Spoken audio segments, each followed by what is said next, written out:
Hello મિત્રો, શેરબજારની વાતોમાં મિત્રો આજે આપણે પેની સ્ટોકની વાત કરવી કે પેની સ્ટોક કઈ રીતે કામ કરે છે અને તમારે મલ્ટીબેગર પેની સ્ટોક કઈ રીતે તમે શોધી શકો અને તમને કેવું પ્રોફિટ આપી શકે એની ટોટલ વિશેષતાઓ સાથે આજે આપણે વાત કરવાની છે. એના પહેલાં આપણે આપણા પાસે સ્ટોક છે અને આ સ્ટોક તમને ગજબનું રિટર્ન અપાવી શકે એવો છે. આ પણ તમે તમારા રડારમાં રાખી શકો. સ્ટોકનું નામ છે વિભો સ્ટીલ ટ્યુબ. ગુડ કંપની, સારામાં સારી કંપની. વેલ્યુશન બધું ચેક કરતાં એના સેક્ટરની કંપનીઓ કરતાં બહુ સસ્તી કંપની ગુજરાત, મહારાષ્ટ્ર, તેલંગાણા રાજ્યમાંથી રેવન્યુ આવક મેળવે છે. આ 3 રાજ્યોમાં એનું મોટું કામ ચાલે છે. કંપની સ્ટીલ ટ્યુબ બનાવે છે, ઇન્ફ્રાસ્ટ્રક્ચરની કંપની છે અને ઓની ટોટલ મોટી મોટી કંપનીઓ રેલવે અને બધા એના ગ્રાહકો છે. કંપનીનો આઈપીઓ થોડા સમય પહેલાં આવ્યો અને કંપની ઉપરથી અત્યારે 40% નીચે આવી છે. 20 ફેબ્રુઆરી 447.25 ભાવ ચાલતો હતો, અત્યારે 265.70 ભાવ ચાલે મિત્રો. અને 151માં આ આઈપીઓની ઓફર ભાવ હતો મિત્રો. માર્કેટ કેપ 504 કરોડ છે, એકદમ નાની કંપની. આ માર્કેટ કેપ 5000 કરોડ થાય મિત્રો તો તમારા પૈસા 10 ગણા થઈ જાય અને 100% થાય. એપીએલ એપોલો 2008માં મેં લીધો હતો ત્યારે એનું માર્કેટ કેપ 200 કરોડ હતું, આજે 40,000 કરોડ છે મિત્રો. અને આવી નાની કંપની તમે તમારા રડારમાં રાખી શકો છો. એનો ભાવ 265 ભલે લો, પરંતુ એનું માર્કેટ કેપ ખૂબ ઓછું છે, એટલે ઓને નાની કંપની કહેવાય. કંપની ભાવથી નક્કી ના થાય, કંપની એના માર્કેટ ઉપરથી નક્કી થાય કંપની કેવડી છે મિત્રો. Vinesh pipe, Hariom pipe, APL Apollo, Rama steel, આ બધી કંપનીઓનો અત્યારે વેલ્યુશન હાઈ ઉપર ચાલે છે. એનો પીએ બધાનો હાઈ ઉપર ચાલે છે, 40, 45, 50 ચાલે છે. અને આ કંપની વેલ્યુશનની દ્રષ્ટિએ એકદમ સસ્તી છે. એનો પીએ 11.11 ઉપર ટ્રેડ થઈ ગયો છે મિત્રો. અને કંપનીની તમે કામગીરી જુઓ. કંપનીનું 2021માં રેવન્યુ આવક 510 કરોડ હતી, 2022માં 818 કરોડ હતી અને 2023માં 1113 કરોડ હતી. ફક્ત 2 વર્ષના ગાળામાં કંપનીએ એની આવક ડબલ કરી છે. એસેટની વાત કરો તો 173 કરોડની એસેટ 2021માં, 22માં 249 કરોડની એસેટ અને 23માં 294 કરોડની એસેટ. હવે નફાની વાત કરા તો 2021માં 69 લાખ નફો થયો હતો અને સીધો 2022માં 11 કરોડ અને 2023માં 21 કરોડ. કંપની જિંદાલ સ્ટીલની સાથે કામ કરે છે. જિંદાલ એક મોટું ગ્રુપ છે અને કંપનીનો સ્ટોક આ ભાવ ઉપર બેઝ બનાવ્યો છે મિત્રો. ઉપરથી 20 ફેબ્રુઆરી 447.25 હાઈ બનાવી અને કંપની 40% નીચે 265.8 પર ચાલી છે. કંપનીમાં ખૂબ કરેક્શન આવ્યું છે, પરંતુ કંપની ઓનાથી હવે ધીમે ધીમે આગળ ઉપર જવાની છે. કંપનીનો શેરનો ભાવ વધવાનો છે. સ્ટીલ સેક્ટરની કંપની છે. તમારા પોર્ટફોલિયોમાં જો સ્ટીલ સેક્ટરનો કોઈ શેર ના હોય તો તમે આ કંપની રડારમાં રાખી શકો છો. અને હવે આપણા એની વેલ્યુશનની વાત કરીએ મિત્રો. 265.70 પર ટ્રેડ થઈ છે. પ્રમોટરનું હોલ્ડિંગ 73.48% છે. ઈપીએસ 11.11 છે. શેર ગ્રોથ 37%ના દરે આગળ વધી ગયો છે. પ્રોફિટ ગ્રોથ 95.91%ના વાર્ષિક CAGR ગ્રોથથી ચાલી રહ્યો છે. ROE 25.51 છે ROCE 18.21, કંપની પાસે 25 કરોડની કેશ છે અને કંપની ઉપર 152 કરોડનું દેવું છે. આ દેવું આવનારા સમયમાં ઓછું થશે.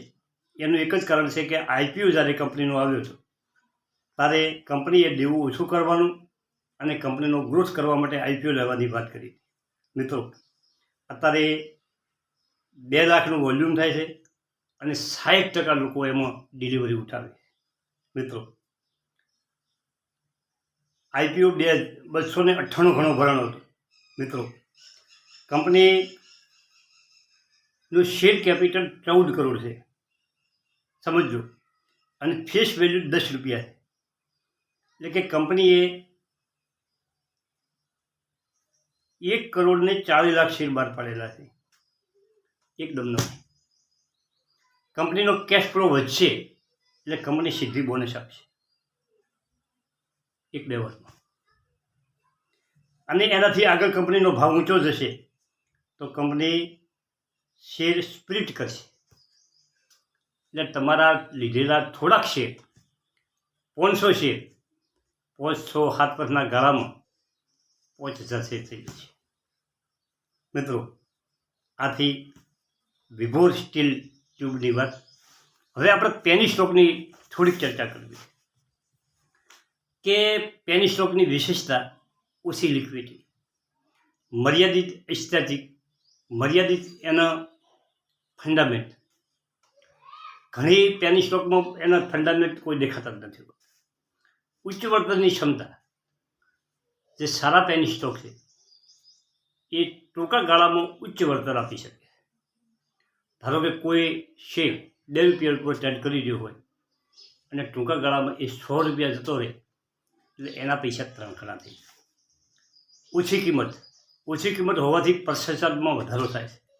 પેની સ્ટોકમાં રોકાણ કરવાના લાભ. આવતીકાલના ગેઇનર્સ, મેનેજમેન્ટ ટીમો નાણાકીય વધતી આવક અને ગુણોત્તર ઉદ્યોગમાં પ્રભુત્વ મેળવવા માટેની તૈયારી અને ઉત્પાદન સેવા સાબિત કરી છે. નાની કંપનીઓ જો ગજબનો ગ્રોથ કરતી હોય, કંપનીમાં પોટેન્શિયલ હોય, તમને પોટેન્શિયલ દેખાય કે આ કંપની આ સેક્ટરની છે અને આ સેક્ટરનો ઝડપી ગ્રોથ થઈ ગયો છે. કંપનીએ ગયા વર્ષે આટલો નફો કર્યો હતો, એના નફામાં થોડોક વધારો થયો છે. પણ પ્રમોટરો મક્કમતાથી આગળ વધી રહ્યા છે. આ એનું પહેલું લક્ષ્ય છે. બીજું છે એક પરફેક્ટ પેની સ્ટોક શોધવાનું આકર્ષણ. રોકાણમાં નુકસાન સાથે આવે છે. મિત્રો, શેર બજાર એવી વસ્તુ છે જે નફા સાથે નુકસાન પણ આવી શકે. એકલો નફો ઓમાં નથી, અને જો એકલો નફો હોય તો તપાસ પૂછવાની જ વાત છે. જોખમ રહેલું છે ને રહેલું. નાની રકમ કંઈક વધુ મોટી બની શકે છે. આ પેની સ્ટોકનું પહેલું લક્ષણ છે. મોટાભાગના પેની સ્ટોક રોકાણકારોની નાની રકમ સાથે ટ્રેડિંગ કરી શકે છે અને બ્લુ ચિપ બિઝનેસ 3 કે 4 વર્ષમાં 10,000 સાથે કોઈ વ્યક્તિ રોકાણ કરીને આગળ હેડે તો એ ઝડપથી કરોડપતિ પણ બની શકે. પણ આવા પેની સ્ટોક શોધવા બહુ લોઢાના સણા સાવવા જેવા છે.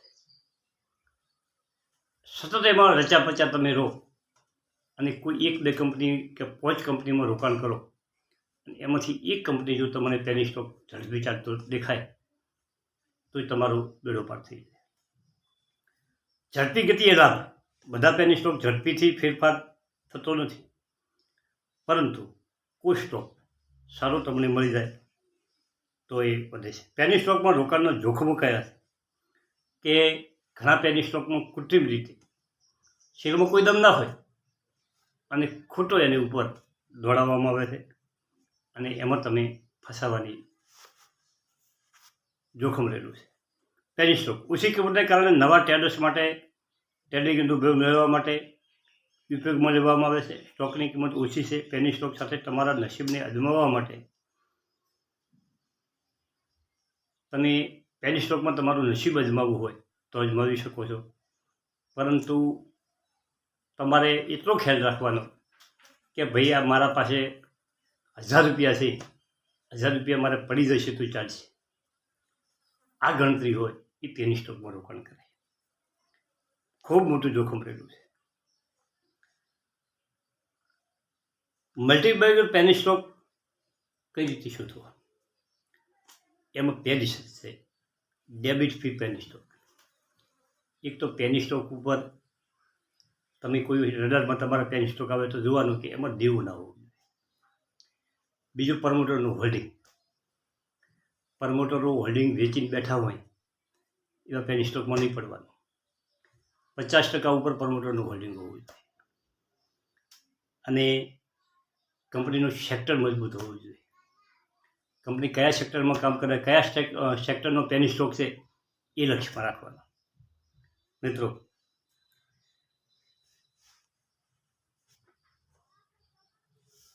આ બધી પેની સ્ટોકની વાત થઈ. વિડીયો થોડોક લાંબો બની ગયો છે અને નેક્સ્ટ ચર્ચા 1, 2, 4, 5 પેની સ્ટોકની વાત કરવી છે ચોક્કસ. નાના સ્ટોક તો મને આપવા છે, પરંતુ એમાં પાછળથી એવું ના થવું જોઈએ કે આ બધા જોખમી જશો. એ તો તમે સમજો. શેર બજારમાં જે વિડીયો જોવી, શેર બજારમાં જે લોકોએ રોકાણ કર્યું છે એમને ટોટલ ખબર છે કે શેર બજાર જોખમી. જેને રિસ્ક નથી લેવું, જેને જોખમ નથી ઉઠાવવું, એને આવા પેની સ્ટોકમાં તાકવાનું. એના માટે વિશેષમાં વિશેષ લાર્જ કેપ કંપની છે મિત્રો. Thank you. આભાર.